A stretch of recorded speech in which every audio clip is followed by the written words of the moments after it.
مولانا روم کی یہاں آمد کا آپ کو بیان کروں گا اور کچھ مثنوی کا تھوڑا سا اختصار سے درس بھی دوں گا. مثنوی مولانا روم کا، کیونکہ ہم ان کے شہر میں آئے ہیں، اس وقت ان کی مجلس اور ان کی صحبت میں ہیں. آپ کا چونکہ آج ارینجمنٹ نہیں تھا، نہیں وہاں بیٹے اجازت نہیں ہوتی، ارینجمنٹ نہیں تھا، بسوں والے تھکے ہوئے تھے، تو یہاں شہر کے باہر ایک جگہ ہے، میں بھی نہیں گیا آپ لوگوں کی وجہ سے، صرف مولانا روم کی حاضری دی ہے. تو وہ مولانا روم کے ایک خلیفہ تھے، حضرت آتش باز ولی. حضرت یہ مولانا روم کے باورچی تھے. He was his cook. He used to cook food for him and for his guests. Kitchen ان کے پاس تھا.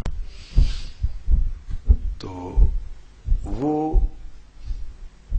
فنا فی شیخ تھے، وہ ان میں فنا تھے. تو ایک رات ایسا ہوا کہ مہمان آ گئے دیر سے. تو مولانا روم کے مہمان آئے دیر سے، بڑے ان کے محبوب مقرب علماء صوفیاء درویش اولیاء مقرب آئے. تو آپ نے حکم دیا اس کو کہ نام اس کا کچھ اور تھا کہ وہ کھانا پکا کے لائے. تو اس کے پاس لکڑیاں ختم تھی، چونکہ کوئی اور ارینجمنٹ تو تھا نہیں، لکڑیاں لاتے تھے، اس سے چولہا جلا کے تیل ڈالتے تھے.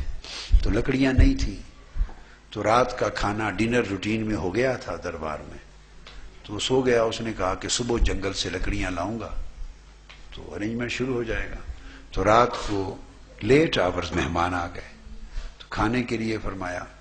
اس نے حضرت مولانا روم سے نہیں کہا کہ حضور لکڑیاں ختم ہو گئی ہیں تو آگ جلانے کا انتظام نہیں، یہ نہیں کہا.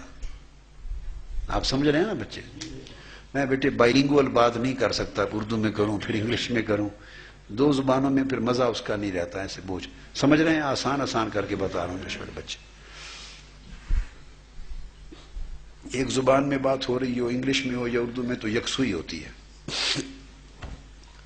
تو وہ پھر انہوں نے یہ نہیں کہا کہ لکڑیاں نہیں ہیں اور کھانا نہیں پک سکتا.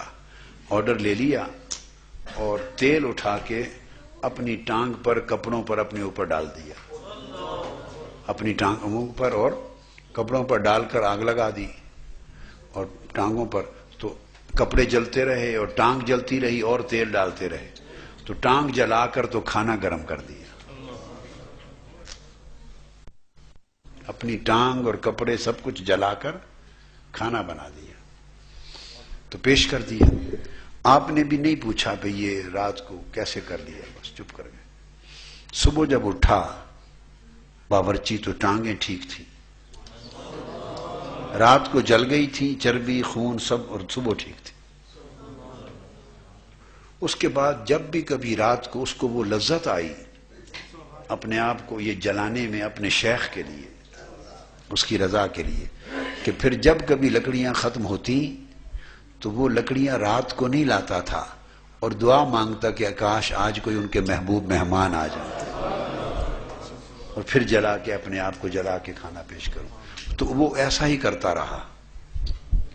ایک دن آپ نے پوچھ لیا، جب پختگی دیکھ لی نا، اس میں پختگی میچورٹی اس کی روحانیت میں، اس کی اسپریچویلٹی میں، تو اس کو پوچھا کہ تم یہ رات کو تو لکڑیاں نہیں ہوتی تو کھانا کہاں سے گرم کر کے لاتے ہو پکا کے؟ وہ چپ کر گیا. آپ نے کھڑے ہو کے اس کو سینے سے لگا کے فیض یاب کر دیا اسی لمحے.